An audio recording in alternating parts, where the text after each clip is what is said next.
नमस्कार मित्रों, पीसीएस पाठशाला में आप सभी का स्वागत है। असिस्टेंट प्रोफेसर परीक्षा 2022 के लिए लगातार सीरीज दी जा रही है। यह जो सीरीज है घटना चक्र 2 सीरीज है और इसमें कुल 20 प्रैक्टिस सेट हैं और 30 प्रश्न आपका जीएस में होगा। आप जानते हैं 30 प्रश्न जीएस का होगा, 70 प्रश्न जो होगा आपके अपने सब्जेक्ट का होगा। तो 30 प्रश्न जो जीएस का है उसी को मैं कवर करा रहा हूँ। एक सीरीज में कुल 30 प्रश्न हैं और मैं 15-15 क्वेश्चन करके ही दे रहा हूँ। तो यह टेस्ट सीरीज संख्या 21 है मित्रों। इसके पहले का वीडियो अगर आप लोगों ने नहीं देखा है तो प्लेलिस्ट में जाइएगा। यूपीएचएससी असिस्टेंट प्रोफेसर घटना चक्र 2 सीरीज के नाम से प्लेलिस्ट बनी हुई है, प्लेलिस्ट में जाइए, सभी वीडियो को देखिएगा। आइए शुरुआत करते हैं। प्रश्न संख्या 11 देखिएगा, कारपेट सैन्य अभ्यास में भारत के साथ कौन सा देश सम्मिलित है। कारपेट सैन्य अभ्यास में भारत के साथ कौन सा देश सम्मिलित है ये आपको बताना है। तो इसमें 4 ऑप्शन हैं, तो कौन सा देश सम्मिलित है ये आपको बताना है। तो इसमें विकल्प सी जो है आपका सही है, विकल्प सी। देखिए कारपेट सैन्य अभ्यास जो है यह चौथा संस्करण है और उत्तरी बंगाल की खाड़ी में संपन्न हुआ है। यह भारत और बांग्लादेश नौसेना का द्विपक्षीय अभ्यास है। विकल्प सी जो है आपका सही है। प्रश्न 2 देखिएगा, पीएम कुसुम योजना किस वर्ष प्रारंभ की गई थी। तो यह पीएम कुसुम योजना जो है 2019 में प्रारंभ की गई थी, 2019 में प्रारंभ की गई थी। विकल्प बी जो है वो आपका सही है।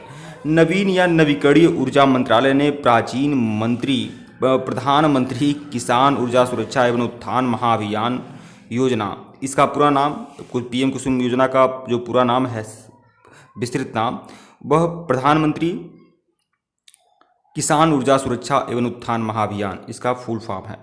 और 2019 में इसे शुरू किया गया था। इसका उद्देश्य सौर ऊर्जा का उपयोग करके किसानों के लिए ऊर्जा सुरक्षा को सुनिश्चित करना है। तो विकल्प बी जो है आपका सही है। प्रश्न 3 देखिएगा, प्राकृतिक कृषि का अन्वेषक है। प्राकृतिक कृषि का जो अन्वेषक है वह मसानबू फुकुवाको, यह प्राकृतिक कृषि के अन्वेषक हैं। मसानबू फुकुवाको प्राकृतिक कृषि के अन्वेषक हैं, मतलब खोज करता है, और वह एक जापानी किसान एवं दार्शनिक हैं। तो यह चीज़ ध्यान रखिएगा, जैसे नाम से भी लग रहा है ये जापानी है, तो जापानी किसान एवं दार्शनिक हैं और यही प्राकृतिक कृषि के अन्वेषक हैं। विकल्प ए जो है आपका सही है। प्रश्न 4 देखिएगा, निम्नलिखित में से कौन सा जैव निम्नीकरण है। कौन सा जैव निम्नीकरण है ये आपको बताना है। तो रबर जो है वह जैव निम्नीकरण है, रबर। विकल्प डी जो है वो आपका सही है। वे पदार्थ जो जैविक प्रक्रम द्वारा अपघटित हो जाते हैं जैव निम्नीकरण कहलाते हैं। अपघटित मतलब जो समाप्त हो जाते हैं वह जैव निम्नीकरण कहलाते हैं। तो रबर जो है वह जैव निम्नीकरण है। तो विकल्प डी जो है आपका सही है। प्रश्न 5 देखिएगा, वर्ष 1997 में विश्व पर्यावरण सम्मेलन आयोजित किया गया था। वर्ष 1995 में विश्व पर्यावरण सम्मेलन आयोजित किया गया था क्योटो में। क्योटो विकल्प सी में। क्योटो जो है जापान में है, क्वेटा जो है पाकिस्तान में है और क्योटो जो है जापान में है, यह ध्यान रखिएगा। तो प्रश्न 5 का सी ऑप्शन सही है। वर्ष 1997 में विश्व पर्यावरण सम्मेलन जापान के क्योटो शहर में आयोजित किया गया था। इसी सम्मेलन के दौरान क्योटो प्रोटोकॉल को अपनाया गया जो कि 16 फरवरी 2005 से प्रभावी हुआ। तो विकल्प सी जो है आपका सही है। क्योटो प्रोटोकॉल जापान में संबंधित है, पर्यावरण सम्मेलन से 1997 में इसे अपनाया गया था। प्रश्न 6 देखिएगा, निम्नलिखित में से कौन सा युग्म सही सम्मिलित है। इसमें कौन सा सही सम्मिलित है ये आपको बताना है।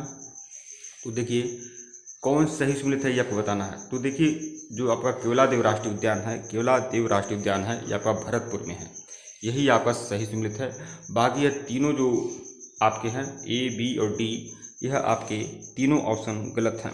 तो देखिए महान हिमालयी राष्ट्रीय उद्यान हिमाचल प्रदेश के कुल्लू क्षेत्र में है। यह जो आपका है वह आपका हिमाचल प्रदेश के कुल्लू क्षेत्र में है, न कि मनाली क्षेत्र में, तो यह भी आपका गलत हो गया। और राजा जी जो राष्ट्रीय उद्यान है वह उत्तराखंड के देहरादून के हरिद्वार और पौड़ी गढ़वाल में है। उत्तराखंड के देहरादून, हरिद्वार और पौड़ी गढ़वाल में है। तो यह आपका सम्मिलित है, यह आपका सम्मिलित है हरिद्वार, लेकिन पता नहीं क्यों इसमें असम्मिलित दिया है। वन विहार राष्ट्रीय उद्यान मध्य प्रदेश राज्य के भोपाल जिले में विस्तारित है। तो यह आपका यह जबलपुर नहीं है जबकि भोपाल है, तो यह भी आपका गलत है। यह देखिए राजा जी राष्ट्रीय उद्यान जो है उत्तराखंड में है, लेकिन यह हरिद्वार और पौड़ी, यहाँ पर हरिद्वार रहता तो वह ज़्यादा सटीक रहता, न कि देहरादून में नहीं है, हरिद्वार में है। तो ए, बी और डी गलत है, जबकि सी जो है आपका सही है। प्रश्न 7 देखिएगा, मिजोरम में फांगपुई राष्ट्रीय उद्यान को किस अन्य नामों से जाना जाता है? तो फांगपुई राष्ट्रीय उद्यान को किस नामों से जाना जाता है मिजोरम में? तो नीला पर्वत उद्यान, नीला पर्वत उद्यान। तो विकल्प बी जो है वह आपका सही है, 7 का बी ऑप्शन सही है, ध्यान रखिएगा आप लोग। प्रश्न 8 देखिएगा, यहाँ पर सूची 1 को सूची 2 से सम्मिलित करना है। तो देखिए, पासवान संप्रदाय के जो है वह लकुलिश है, नागार्जुन जो है शून्यवाद के हैं, घोषाल जो है आजीवक के हैं और भद्रपाव जो है ये आपके जैन दार्शनिक हैं। तो भी इस तरह से आप लोग सम्मिलित कर सकते हैं। प्रश्न 9 देखिएगा, स्वतंत्रता के अधिकार के भाग के रूप में निम्नलिखित में से कौन सा भाग बिना हथियार के शांतिपूर्ण ढंग से इकट्ठा होने की स्वतंत्रता के अंतर्गत नहीं आता है? तो अनुच्छेद 19 में इस तरह का बात की गई है, तो कौन इस तरह का नहीं आता है ये आपको बताना है। तो देखिए, घेराव अफसर जो अपना कर्तव्य नहीं निभाते, तो यही आपका नहीं आता है, यही आपका नहीं आता है, विकल्प ए। जबकि ये सबसे ये शांतिपूर्ण इकट्ठा होना, एकत्रित जनता जिनको हथियार नहीं रखना चाहिए, ये भी है। इस अधिकार के अभ्यास पर राज्य कानून बनाकर तर्कपूर्ण प्रतिबंध लगा भी सकता है, तो ये भी सही है आपका। प्रश्न 10 देखिएगा, मंत्रिपरिषद के विरुद्ध अविश्वास प्रस्ताव लाने के लिए लोकसभा के सदस्यों की संख्या कितनी होनी चाहिए? तो 50 होनी चाहिए, 10 का सी 50 होनी चाहिए, यह चीज़ ध्यान रखिएगा आप लोग। लोकसभा के प्रक्रिया और संचालन संबंधी नियम 198 के तहत, लोकसभा की एक प्रक्रिया नियम जो है 198 के तहत यह है कि 50 सदस्य होना चाहिए अविश्वास प्रस्ताव के लिए लोकसभा में। प्रश्न 11 देखिएगा, 2 या अधिक राज्यों के लिए एक संयुक्त राज्य लोक सेवा आयोग की स्थापना की जा सकती है। तो कैसे की जा सकती है? तो यह आपको बता दूं, यदि संबंधित राज्य इस संबंध में करार करते हैं तो यह भी, और संसद भी द्वारा संयुक्त राज्य लोक सेवा आयोग नियुक्त कर सकता है, यह भी। तो विकल्प सी जो है आपका सही है। प्रश्न 12 देखिएगा, मेक इन इंडिया कार्यक्रम प्रारंभ किया गया था। मेक इन इंडिया कार्यक्रम प्रारंभ किया गया था सितंबर 2014 में। मेक इन इंडिया कार्यक्रम प्रारंभ किया गया था सितंबर 2014 में। प्रधानमंत्री मोदी द्वारा मेक इन इंडिया कार्यक्रम सितंबर 2014 में प्रारंभ किया गया था। इस कार्यक्रम का उद्देश्य भारत को एक प्रमुख निवेश गंतव्य और विनिर्माण, डिजाइन तथा नवाचार के वैश्विक केंद्र के रूप में प्रचारित करना था। प्रश्न 13 देखिएगा, संगम योजना का उद्देश्य क्या है?